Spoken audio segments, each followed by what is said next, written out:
ဘဝတွေကိုပေါများကြွယ်ဝမှုတွေဆွဲဆောင်နေတဲ့တကယ်ကိုအစွမ်းထက်တဲ့နေရာမှာတစ်ခုအကြောင်းပြောပြချင်ပါတယ်ဆိုတော့ဒီနေရာမှာအခြေခံအကြဆုံးအချက်တစ်ခုကိုဖော်ပြထားတဲ့ကိုယ်လေးတစ်ခုနဲ့အရင်ဆုံးစလိုက်ကြရအောင်လား လူစာမီအယ်ကော့ပြောခဲ့တာအယံမှန်တာပဲသူကဘာပြောလဲဆိုတော့ကျွန်တော်တို့မှာယုံကြည်ချက်တာရှိနေမယ်ဆိုရင်လေကိုယ်စုတောင်းတွေကိုအမှန်တကယ်ဖြစ်လာအောင်လုပ်နိုင်တဲ့စွမ်းအားတွေရှိနေတယ်တဲ့အရိဘယ်ကရှင်းရှင်းလေးပဲယုံကြည်မှုဆိုတာကကိုယ်အိမ်မက်တွေကိုလက်တွေ့ပေါ်ပါဖြစ်လာအောင်လုပ်ပေးနိုင်တဲ့အထူးကတော့ချက်ပဲပေါ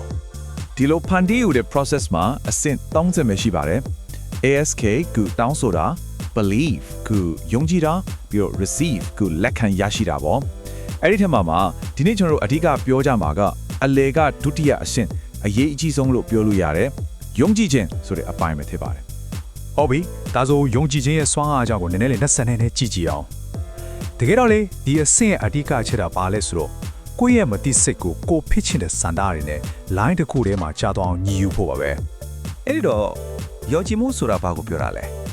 ဲဒီနေရာမှာကတော့ကိုလိုချင်တဲ့အရာကိုရနိုင်ပြီလို့မသိစိတ်ကလုံးဝကိုလက်ခံသွားလို့တာကိုဆိုလိုတာပါအဲ့ဒီလိုလက်ခံသွားပြီဆိုတာနဲ့ငါမရသေးပါလားဆိုတဲ့စန့်ကျင်ဘက်အသွင်မပိုင်းပြကိုဖယ်ရှားပြရမှာပြောရရင်ဘာတန်တရားမှမရှိတော့တဲ့အခြေအနေတစ်ခုပေါ့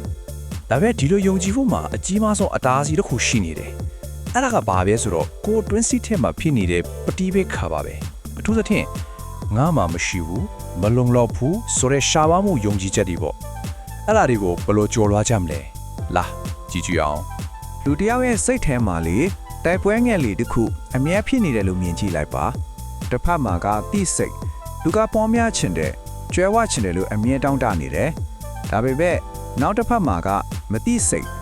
သူ့မှာကငယ်ငယ်ကလေးကအမြင့်တွယ်နေတဲ့မရှိဘူးမလောက်ဘူးဆိုတဲ့ရှားပါမှုအစွဲတွေနဲ့အလုံးလုံးနေတာအဲ့ဒီတော့တိစိတ်ကငါအတွေးအစ်စ်တွေတွေးမယ်လို့ကြိုးစားပေမဲ့မတိစိတ်ကကြတော့သူ့စီပေးတဲ့မြအချက်အလက်ကိုမေးခွန်းမထုတ်ပဲအကုန်လက်ခံလိုက်တော့အထဲမှာရှုပ်ကုန်ရောအဲ့ဒါကြောင့်ဒီပฏิပတ်ခတ်ကဖြစ်နေတာပေါ့ ဒီမှာစိတ်ဝင်စားစရာကောင်းတဲ့ချက်တစ်ခုရှိတယ်စัจ java လာရဲ့နေရာမှာအရာပေါ့နော်ကိုတွေးနေတဲ့အတွေးတွေကရုပ်လောကမှာထန်ပြီးပုံပေါ်လာတတ်တယ်အဲ့ဒီအတွေးကတကယ်ဖြစ်နေတဲ့ဖြစ်ကိုတွေးတာလားဒါမှမဟုတ်စိတ်ကူးရင်ပြီးတွေးနေတာလားဆိုတာအရင်မကြည့်ဘူးဒါတော့မို့ကိုကပေါ်များမှုကိုအာယုံဆိုင်နေလားဒါမှမဟုတ်ချိုးရဲမှုကိုပဲအာယုံဆိုင်နေလားဆိုတဲ့ပုံမှုတည်ပြီးကိုယ့်ဘရဲ့အတွေ့အကြုံတွေကလည်းအဲ့ဒီတိုင်းပဲဖြစ်လာမှာပါကဲ theory တွေပြောတာခဏအရက်ပြီးလက်တွေ့လုပ်လို့ရတဲ့လေ့ကျင့်ခန်းလေးတစ်ခုကိုတွားကြည့်ကြရအောင်ဒါကတကယ်ကို3မိနစ်ပဲအချိန်ပေးရမယ်စိတ်ပိုင်းဆိုင်ရာတပ်ပုံရိုက်ကလေ့ကျင့်ခန်းလေးပါ ဒီလေ့ကျင့်ခန်းကလေတကယ်ကိုရိုးစင်ပါတယ်အဆင့်1ကိုအတရားသာလိုချင်တဲ့စန္ဒ3ခုကိုအရင်ရွေးလိုက်ပါအဆင့်နဲ့စန္ဒတစ်ခုချင်းစီအတွက်အဲ့ဒါကိုတကယ်ကြီးပိုင်ဆိုင်နေရပြီဆိုတဲ့ခံစားချက်ပြည့်နေစက္ကန့်60လောက်အသေးစိတ်ကြကြကိုမြင်အောင်ကြည့်ပေးပ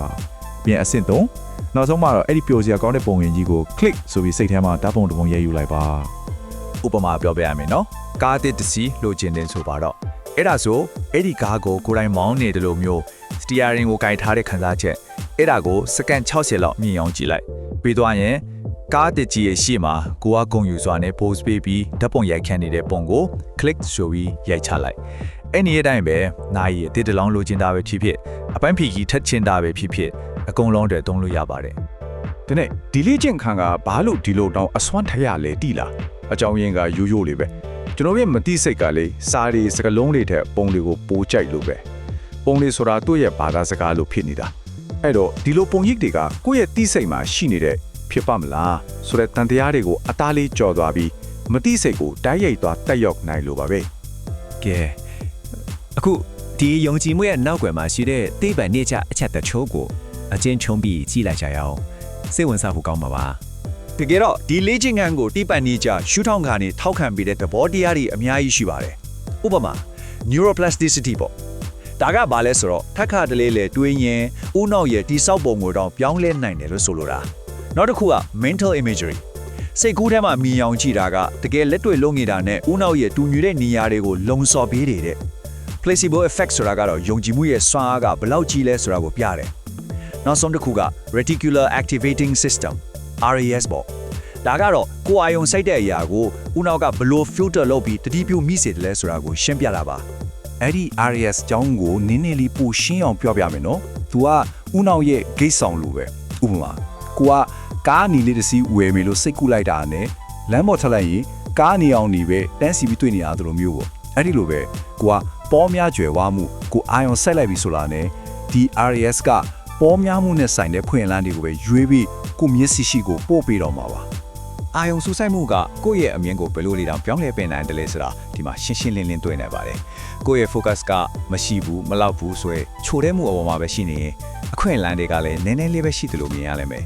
ဒါပေမဲ့အဲ့ဒီ focus ကိုပေါ်များကျွယ်ဝမှုပဲကိုသာပြောင်းလဲမယ်ဆိုရင်တော့အခွင့်အလမ်းတွေကမျက်စိရှိမှတဲ့အများကြီးပွင့်လာတာကိုတွေ့ရမှာပါဆိုတော့အဓိကမှတ်ထားရမယ့်အချက်ကဘာလဲဆိုတော့ယုံကြည်မှုဆိုတာကိုယ့်ရဲ့အတွင်းစိတ်ကဘာကိုကိုယ်တိုင်တက်တက်ကြွကြွပြန်ပြီး program အသစ်ရေးဖို့သုံးလို့ရတဲ့ tool တစ်ခုလိုပါပဲအတွေ့အသစ်တွေပုံရိပ်အသစ်တွေနဲ့မသိစိတ်ကိုပုံမှန်လေးပြန်ပုံဖော်ပေးမယ်ဆိုရင်အချိန်ကြာလာတာနဲ့အမျှကိုယ့်ကိုကန့်သက်ထားရဲ့ယုံကြည်ချက်အဟောင်းတွေကိုလုံးဝအစားထိုးပြနိုင်မှာပါ တန်စင်တော့နောက်ဆုံးအနေနဲ့စဉ်းစားစီကမိခွန်ကြီးတစ်ခုနဲ့နေကောင်းချုပ်ပါရစေတကယ်လို့မြောင်ကိုယ့်ရဲ့မတိစိတ်ကကိုယ့်ရဲ့လက်တွေ့ဘဝကိုတီးဆောက်နေတဲ့ဘေတုကစီယာကြီးဆိုရင်နေ့စဉ်နဲ့မြတ်သူ့ကိုဘလို့ blueprint နဲ့ဘလို့ design ပုံစံတွေများပေးနေမိပါတယ်လေ